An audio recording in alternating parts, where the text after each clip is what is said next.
À 4 heures du matin, le 16 août 2025, près des Canaries, une scène inattendue se déroule. 57 camions apparemment chargés de vivres humanitaires sont interceptés.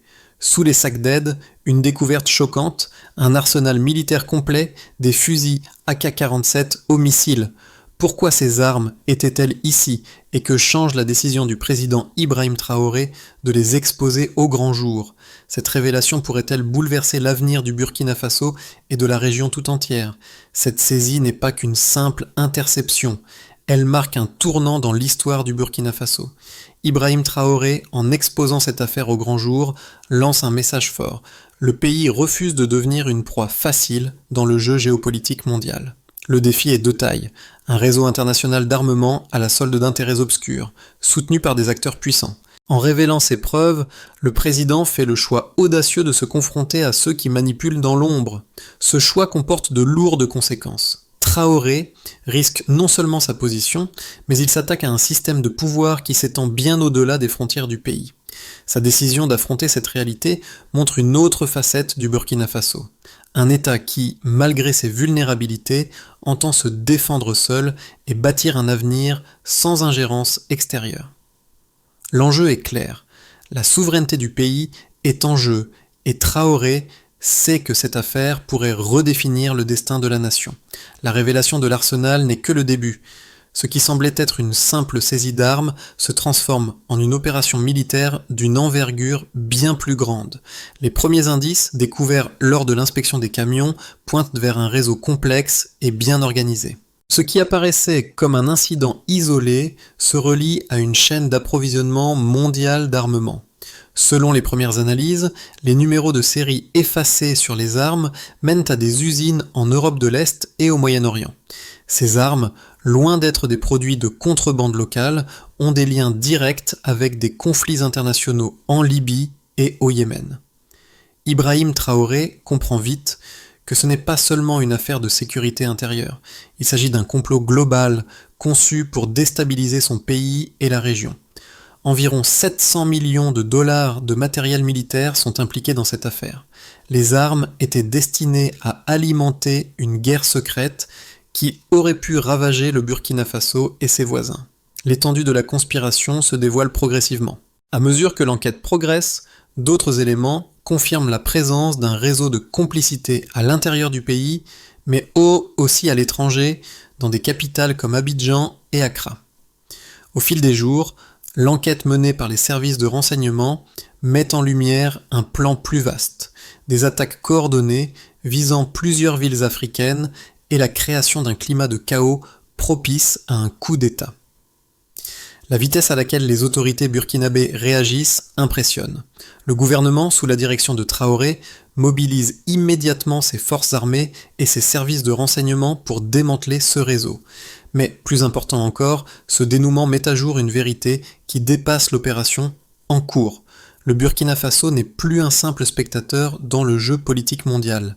Il est désormais un acteur principal dans la lutte pour la souveraineté en Afrique. Au cœur de cette crise se trouve un homme, Ibrahim Traoré. Le président, conscient du poids de sa décision, prend les rênes d'une situation qui pourrait bouleverser le destin de la nation.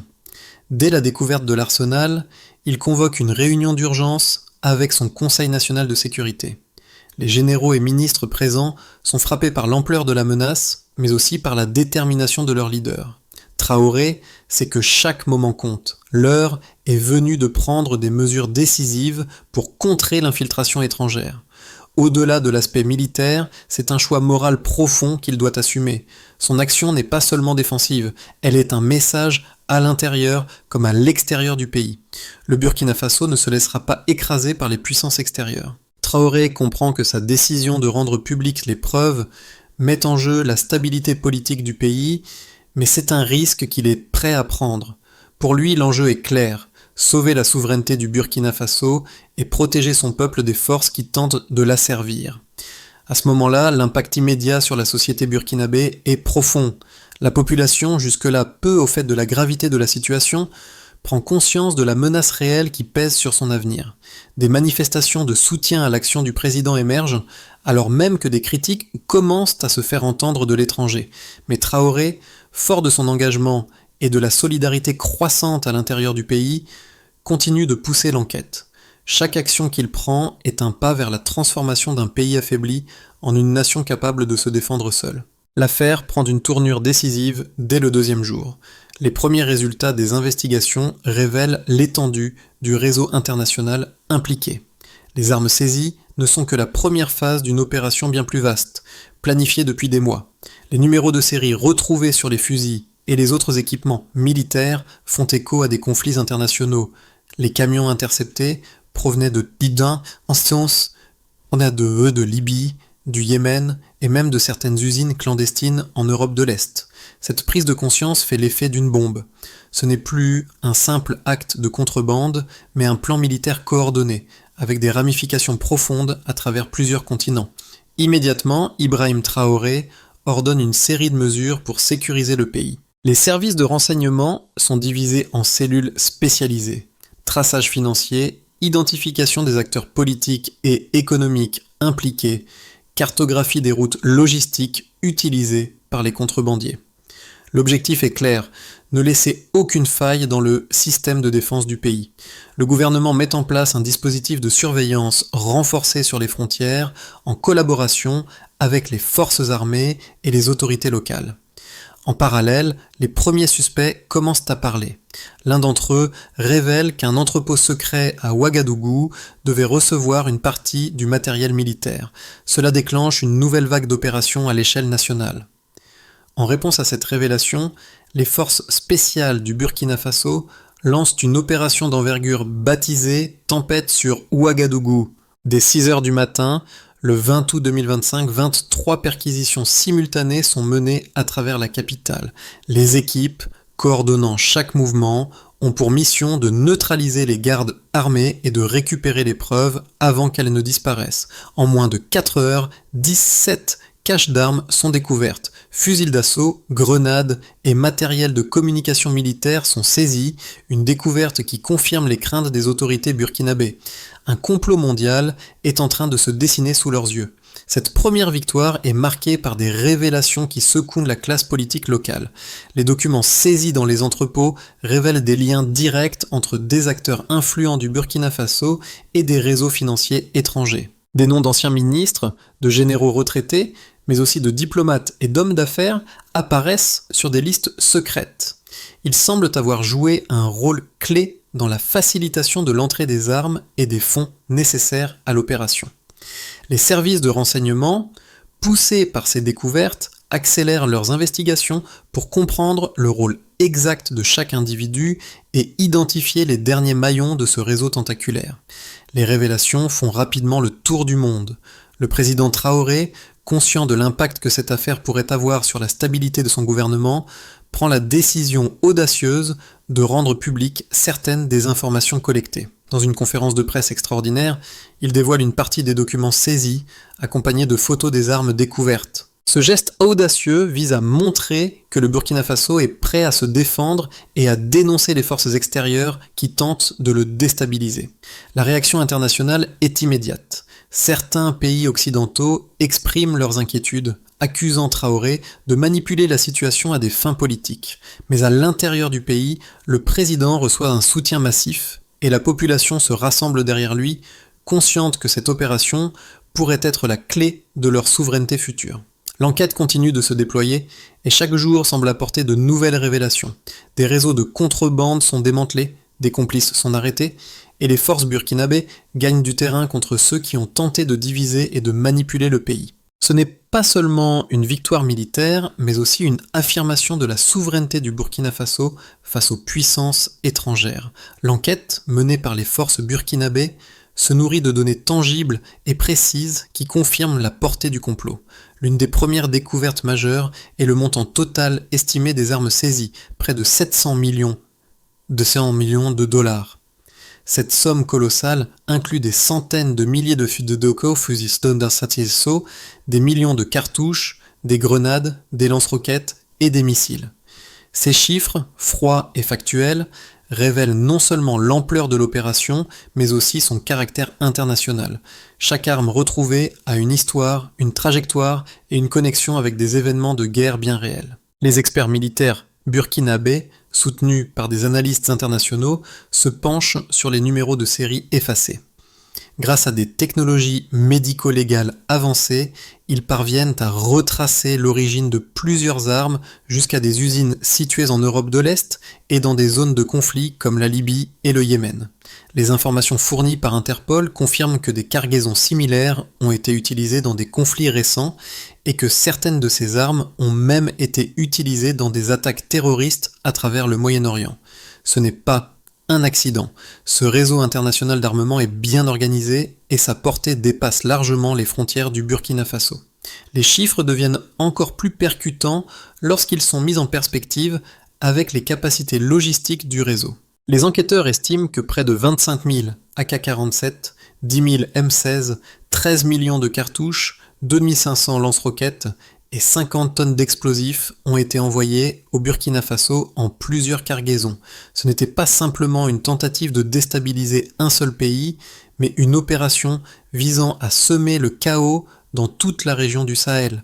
Les armes auraient été distribuées entre des groupes armés et des milices, prêtes à être utilisées dans des attaques coordonnées à travers le Burkina Faso, le Mali, le Niger et d'autres pays voisins. L'étendue du réseau financier est tout aussi impressionnante. Des documents bancaires saisis pendant les perquisitions montrent des transferts de fonds entre des comptes en Suisse, au Moyen-Orient et en Afrique de l'Ouest, d'un montant supérieur à 200 millions de dollars. Ces fonds ont été acheminés à travers un enchevau complexe de sociétés écrans et de fausses organisations humanitaires dans le but de dissimuler leur véritable destination, financer l'achat et la distribution d'armements. La majorité de ces transferts ont eu lieu entre février et juillet 2025, coïncidant avec les premières étapes de l'opération militaire secrète. Les experts en sécurité soulignent également le rôle clé des infrastructures utilisées pour la logistique de ces armes. Les routes empruntées par les camions et les navires transportant les armes ont été suivies et analysées. Les services de renseignement ont révélé que plusieurs des itinéraires traversaient des zones de conflit déjà bien connues, comme le nord du Mali et le sud de la Libye. Les armes ne sont pas arrivées par des voies clandestines isolées, mais ont été intégrées dans un réseau bien rodé de transport et de distribution, conçu pour assurer leur arrivée en toute sécurité sur le territoire burkinabé. Ces preuves, étayées par des données précises et des documents officiels, montrent l'ampleur de la conspiration. Il ne s'agissait pas seulement de quelques contrebandiers isolés, mais d'un réseau complexe avec des ramifications internationales, des soutiens financiers puissants et des objectifs clairement définis, déstabiliser le Burkina Faso et, par extension, la région du Sahel. À ce stade de l'enquête, deux principaux arguments opposés émergent quant à l'interprétation des événements. D'un côté, les partisans d'Ibrahim Traoré soutiennent que la saisie des armes, bien qu'extrêmement violente dans son impact, est avant tout une victoire de la souveraineté nationale.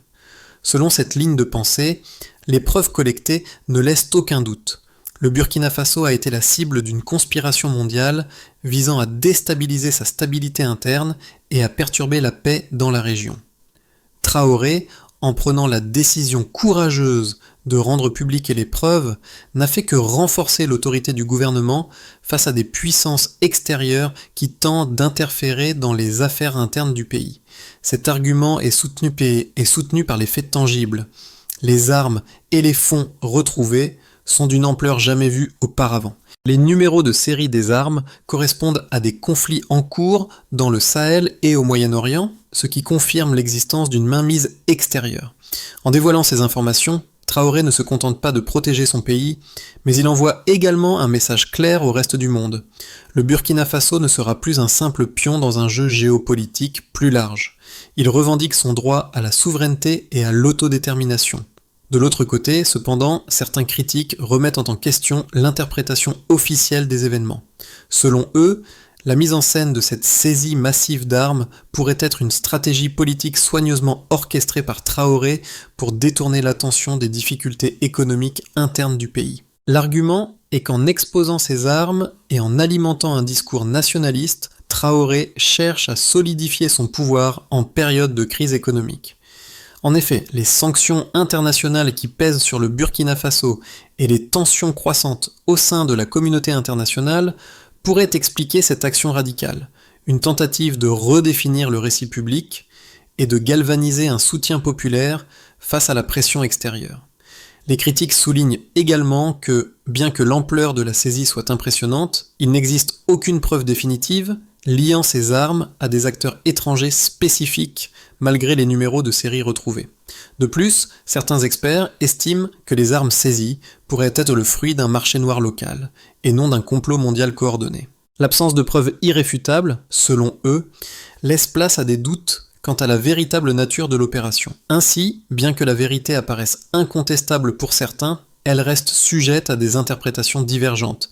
Cette tension entre les interprétations soutenues par les partisans et les critiques de Traoré souligne la complexité de la situation, un défi de leadership à la fois interne et international, avec des enjeux bien plus larges que le simple aspect militaire. Les masques sont tombés. Ibrahim Traoré commence sa deuxième conférence de presse en affichant un calme déterminé. Ce matin-là, il révèle une série de documents accablants, une liste complète de conspirateurs, des noms de personnalités influentes, certains proches des anciens régimes, d'autres bien ancrés dans les sphères économiques et politiques. Parmi eux, des ministres, des diplomates et même des responsables militaires, tous liés à des réseaux internationaux de déstabilisation. Pour la première fois, la nature du complot s'éclaire d'un jour nouveau. Ce n'était pas seulement une tentative isolée d'importation d'armes, mais un plan coordonné à plusieurs niveaux, allant de la manipulation économique à la création de milices armées destinées à semer la terreur dans toute la région.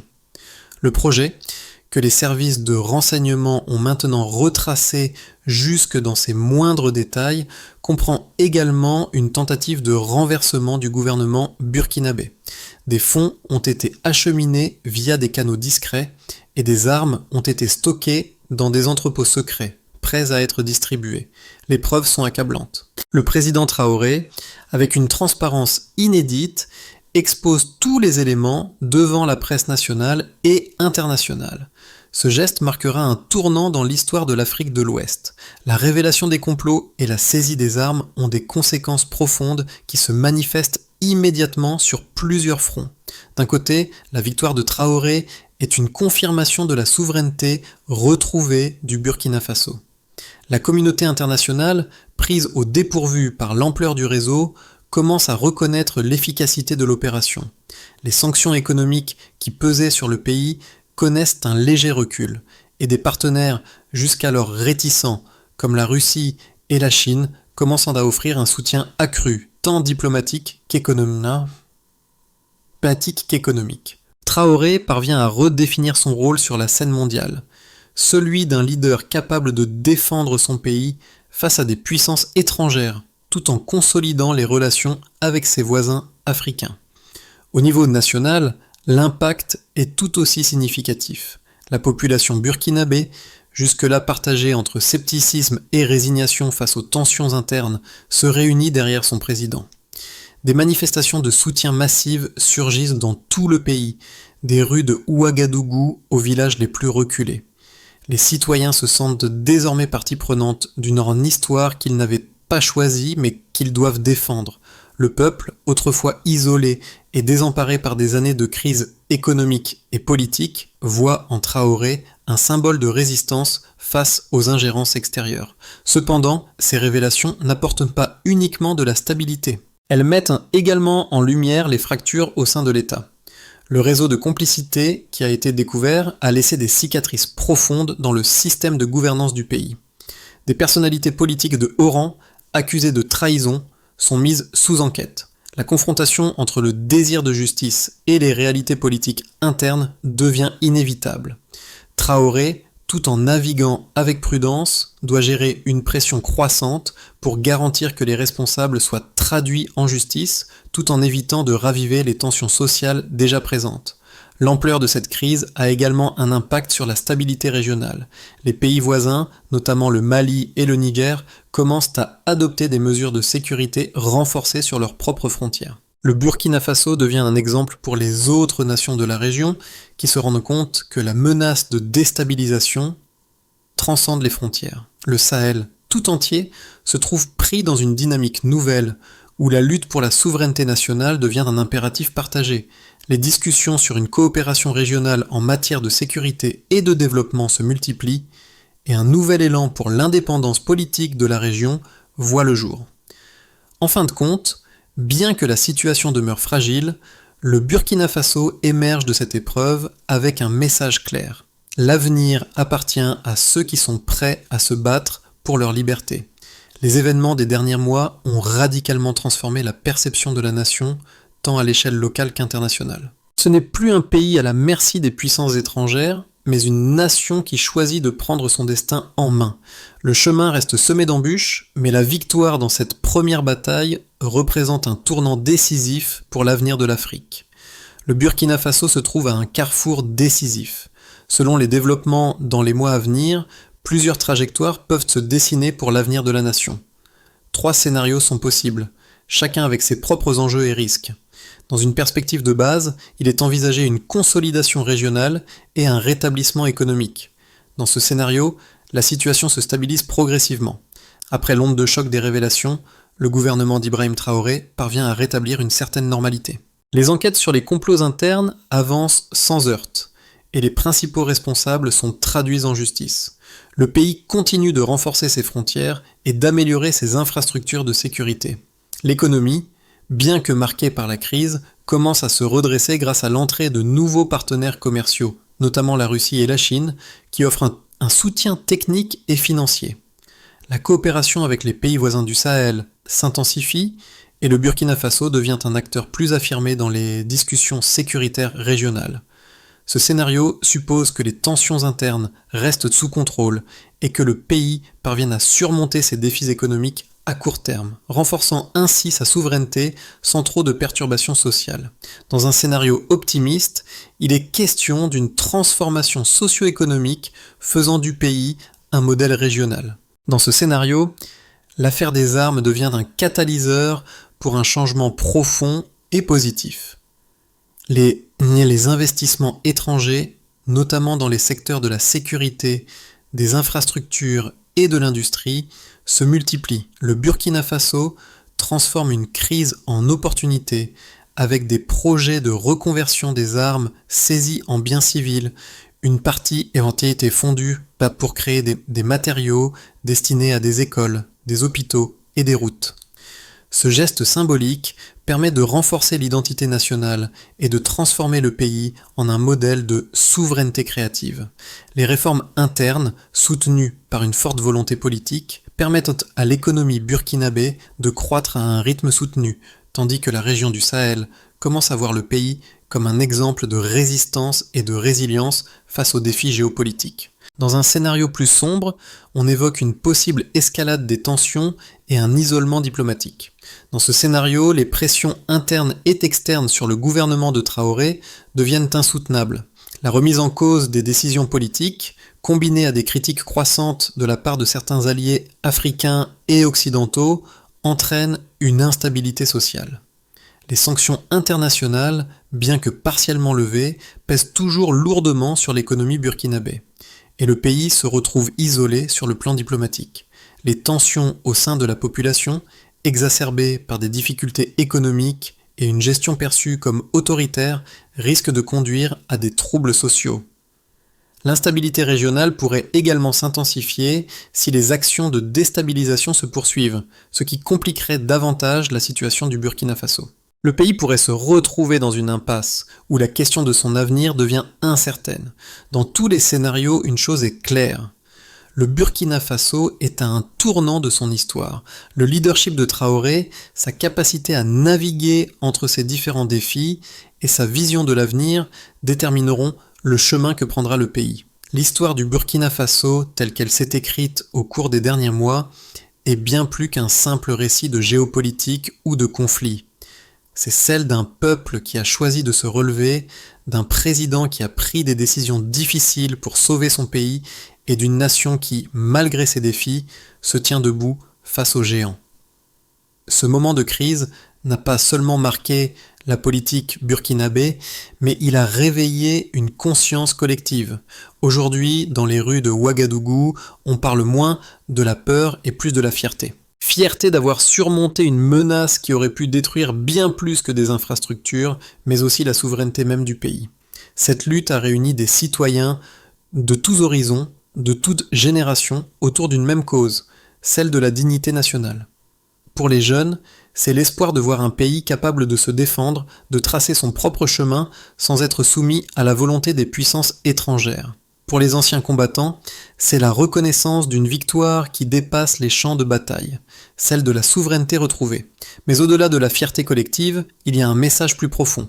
La lutte pour la liberté et la justice ne se fait pas dans l'ombre, mais sous la lumière de la vérité.